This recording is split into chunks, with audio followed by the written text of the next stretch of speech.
Sige po. Trip B. Sige po. Yan po yung range nung fuel natin. Pero hindi ko kasi tayo tumatakbo ngayon, sir.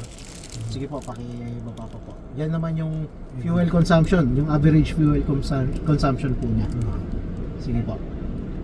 Yan yung average speed. Tapos yung sa baba, yung fuel consumption. Yan naman po, pag umilaw po lahat ng dahon na yan, sir, ibig sabihin, matipid po yung paggamit nyo ng sasakyan. Sige po. Yan naman, sir, makikita nyo dyan yung, yan po yung active yaw control po niya. Pag umano yan, sir, kapag may umilaw dyan, gumagana po yung yaw. Pag hindi naman po umiilaw, naka normal mode lang po yan. Safety features lang po ng unit natin yan, na wala sa ibang expander po.